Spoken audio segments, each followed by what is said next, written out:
Let's take a look. It's dire. Quick question. Are you using Quick Cast? No, what does it? What is that? Like, are you using Quick Cast, this one? Oh, quick quest. No, I don't. So here's the thing. But it was really confusing for me, and Hmm. I didn't have that option before in any of the games I played, and I don't know. Okay. So first of all, it's good to like enable these advanced Quick Cast AutoCast hotkeys, and then it allows you to put specific spells into Quick Cast. So for example, you want to like play Rubick, you select Rubick, and then you just put the ulti on the Quick Cast. So what it does is that once you press R on the enemy hero, it instantly steals the spell instead of needing you press R then clicking on the guy. So it's like reduce the key pressing by one. And like on Rubick, for example, this is like almost every spell. So like all of his spells is like required to be cast with just a single key.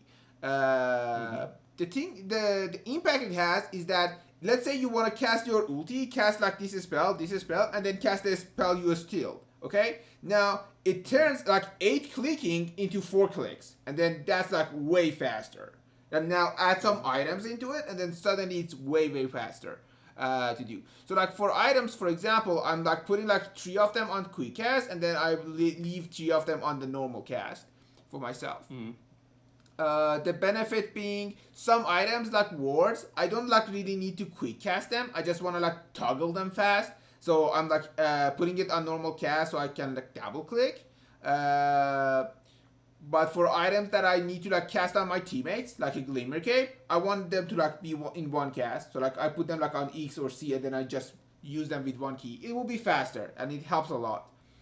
Like for example, today I tried a few games on Pugna. I remember you played it a bunch, and then one thing I remembered when I was watching you was that when I'm watching your games, I feel like you can press more keys in the team fights. Like you can cast more spells, just do more. And like I'm like once I played the Pugna a bit with the normal cast, and then I noticed, oh, on my setting it's not fixed, and I put it on quick cast. The hero just felt way better suddenly. So it's one of the things you can consider if you want to play these type of support heroes that are single targety ish. This quick casting is like so important. Some heroes are less important. Like let's say, for example, let's say Dark Willow, for example. So like on Dark Willow, he has like one spell you want to put on quick cast, which is like his Curse Crown, and then the other spells doesn't matter. Like this one, you need to aim at a specific point. So you don't want it on the cast. You want it on like a. You don't want it on quick. You want it on like cast. But like on like Shadow Realm and Bedlam is just you want to activate them, so it doesn't matter. So yeah. The battle that was truly in the bag. I don't know. In this game I play position 4. You told me not to play position 5 as Rubick, but sometimes I did. It's Because okay to play it. It's just it's not the most efficient for the hero. yeah. I usually buy the ward for the position 4 if you can. I usually go place it here. It sets up for the first blood and other things. But no, it's not good enough at all. Or wait, is it? Maybe. Okay, so let's go. Any particular time on this game that you want to check out, or should I just speed through it and see what I find? Well, I think the laning stage. I want your opinion on the laning stage. Just a quick overview, not really detailed, but Okay. some major things that I make mistakes. Like I bet I make a ton of mistakes. Like I should have unblocked the big camp because the Bristol Blacks. Okay. So very quick Bristol question. Blacks were- Quick question. When is this hero strong and when is he weak? Well, I guess he's weak when he doesn't have so much level, so like level 1, 2 before level 3. Okay. Correct. When is this guy powerful and when is this guy weak? The same. Okay. Good. Now, what does that mean to you? What should you do about this situation? Mm, I think I should deny as many creeps I can Hmm. and pull the big camp sometimes. Okay. I my guess. So here's the thing. If this guy is weak right now, that means you can trade with him properly. Mm-hmm. Like if you nuke him right now with this, it's 100 damage and like that's half of his HP suddenly gone. Yes, he can get it back technically with one tango, but like then suddenly he cannot be in the lane for the duration of that one tango, which is decent time. So like you can zone him and like try to harass him as much as possible. Because you can do it only now. Like once this Morphling gets level 3, you cannot trade with him really. Notice how like you now you're hitting him, just keep hitting. Yeah, this is actually a very good trade. The more you hit this Morphling, the better. Now between you and AA, who's stronger? Him. Okay. I get the feeling that him. I'm not I'm not gonna tell you like which one is stronger. You need it's a matchup thing that like you're gonna learn by experience. I think you can like take a look at this. Okay, he has 51 damage with 2 armor. You have 60 damage with 5 armor. So if you ask me, you're stronger than him. If you both of you just hitting each other, like this guy is like super weak. So you're stronger if you ask me. So anytime you can like trade with this guy one on one, is awesome. Anytime you can trade with this guy one on one, it's awesome. Before level 3, of course. But never trade with both of them at the same time.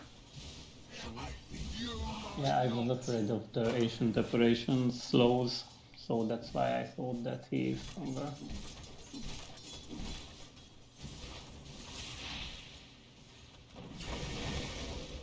The whole you being stronger and he's being weaker only is meaningful if you have like same amount of HP. If you're go low HP and then he's like almost full HP, then it's not gonna work. So keep hitting tangos and bring more tangos. This is a you're the only range hero in this lane. So in lanes against 2 range heroes, movement speed is not important as much, and trades will happen a lot. So stat items like iron branches, circlets, and such are even more useful in this situation. So you can delay your boost and like you're supposed to do other things.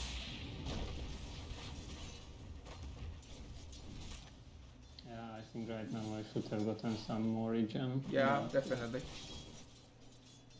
Because like it's so much fighting going on level 1 and 2 till 3, and then level 3 you and AA is supposed to like stay away and let the carries do the thing, because now they are the powerful guys.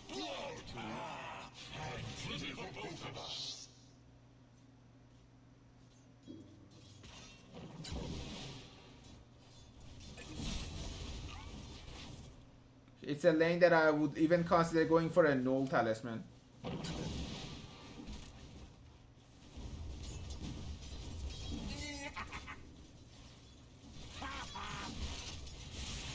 Definitely, if you're noticing the camp is blocked, you need to bring more sentries. Yeah, I think I realized it too late. Because at first the lane was at our tower and I didn't consider it to be a problem, so yeah.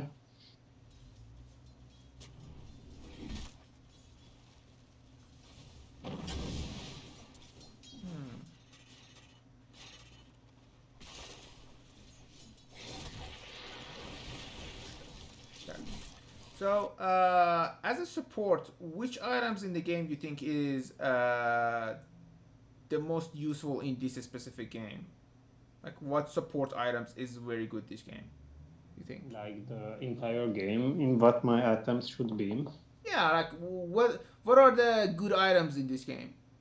Like, They when have a you look lot at of these magic heroes. damage, so Okay, things like Glimmer Cape and maybe the pipe. okay. What else? Let me see. I don't really have all the items in front of me.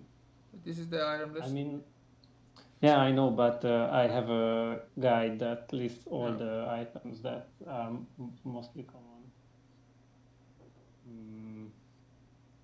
So the magic regen the arcane boots, but I guess that's obvious one Yeah, Arcane because Boot is awesome for your team. Like both Bristleback and your Medusa really loves the Arcane Boots. What else? also Magic Wand, but that's an obvious one too. So what I usually get is the Etherlands and maybe Blink. Okay. But another thing is like The item you I'm are looking missing for out. is the Vessel. Mm, So if you look at the enemy team, these guys get countered by the Vessel. If this guy goes for the blink, the Vessel is useful against him. You just put it on him and he cannot blink for a while. It's like mm, this guy's definitely gonna try to survive with the regen that he has, so Vessel is good against him. This guy has a healing spell, so it's useful against him as well. mm, Maybe it's not that useful against Ancient Apparition, but like it's a damage over the time that like gonna kill him in sometimes. Like he's the hero that like it's not that hard to kill, so it secures some vessel charges for you, kind of. So mm. it's an awesome game to have a vessel. And if you look at this item build up, like the whole armor stat things, it allows you to trade better. So like on the starting lane that I told you, okay, consider the no talisman. You can also consider the rushing the Urn of Shadows.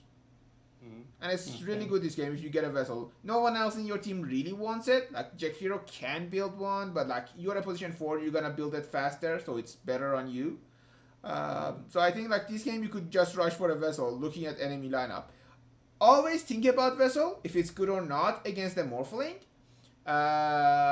Like if someone else is building it in your team, you can also think about Orb of Corrosion sometimes. Like if like the armor and attack speed are still useful to you. If Mm. not, then okay, your job then it's not to deal with the morph, and you need to deal with the others. But always ask yourself: is the vessel is a good item in this game? Can I go vessel against the morphling every time? Because morphling, like Yeah, it's so absolutely. important against it to have some kind of regen reduction. Otherwise, the hero just become unkillable.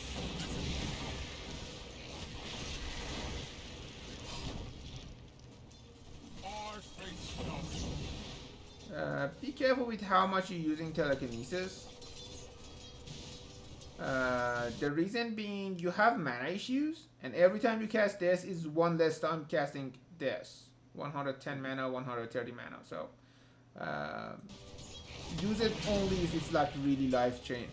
It's either giving you kills or saving someone. The last time you used it was fine, but like you did waste it once or twice. Okay, so this is the position 4 thing I'm gonna teach you now. So around this time that you save this guy in here, what are the chances that you and Bristleback get any kills in here in this bottom lane at this point? Mm, not much. Okay, I would argue it's almost zero, right? Mhm. So since you don't have any good kill potential in here, and 6-minute runes coming up, it's a good time to start rotating towards mid as a position 4. As long as Mm. this guy is safe.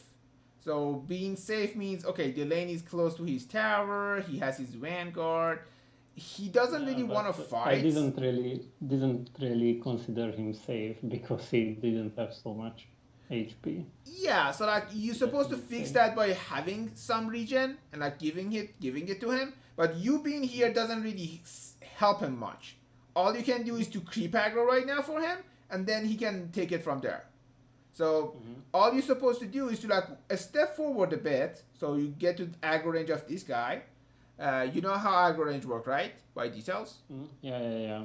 It's I attack someone on the opposite team and I get aggro, then go back and everything. Yeah, so the exact range is 500 as far as a range creep can attack. So it's around this distance, almost. Mm-hmm. So you need to step ahead of your range creep, A-click this guy and move backward. And then these creeps will run at you towards top and then you can leave. So you can come here, attack this camp and stack it towards this rune, and then tell your mid laner you coming mid. And then you Mm-hmm. can like either pick this up or just save it for your mid laner based on the situation there. And usually, knowing this, you can like buy yourself some wards and sentries ahead of time, so you can like de-ward mid as well. Usually, it's still warded. So yeah, or at least you want to make sure it's not warded once you leave.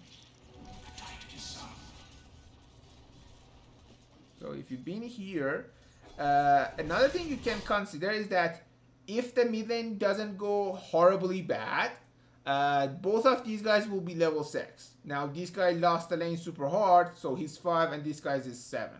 Otherwise, once you come here, normally both of these guys are level 6, and that's a perfect gank opportunity. Another benefit to this is that it's nighttime. So once you're coming for the gank, they don't really see you coming till you're already here. So like this enchantress will see you just now. Oh, suddenly a Rubick is behind him, Necrophos is in front of him, and like suddenly you telekinesis him under the tower or something, and then maybe something could happen. You know. Sometimes you can just wait for this guy to get level 6, but yeah. Just have that 6 minutes rotation in your head once you're playing position 4. See that telekinesis? This is like a waste of mana. Yeah, I was afraid they were going to go on us, so yeah. Let them go, then like turn with that.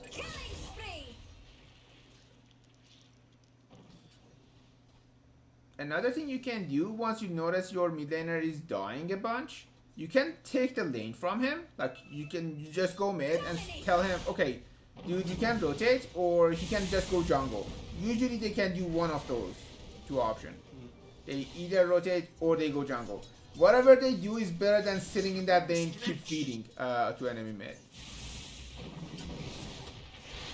Consider yourself denied.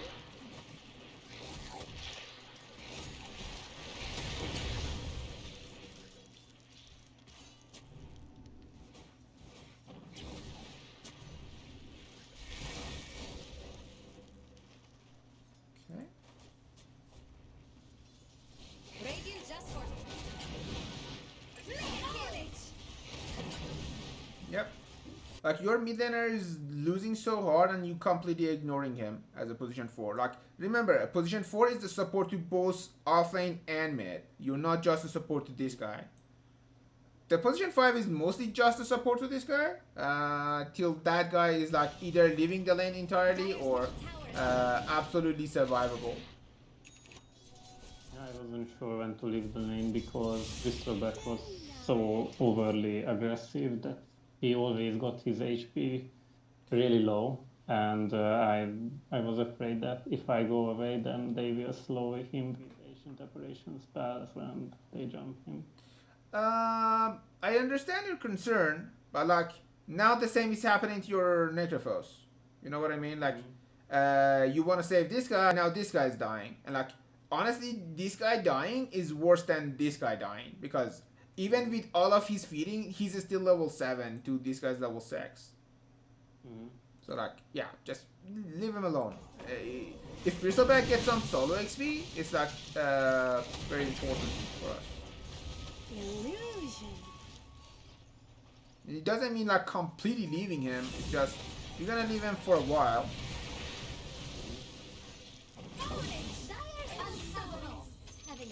Yep. So this game is just gonna go out of control. My main concern is that you're not taking over this lane, letting Necrophos off, and then letting Bristleback know, okay, he's alone, and he's not supposed to kill this Morphling. He's supposed to play passively, pull for himself, farm here, and then just a stack for that Bristleback. He can like farm Ancient stack especially, and then recover from a bad lane. No matter how bad the lane was, he can recover as long as he has some scan. He has some stacks.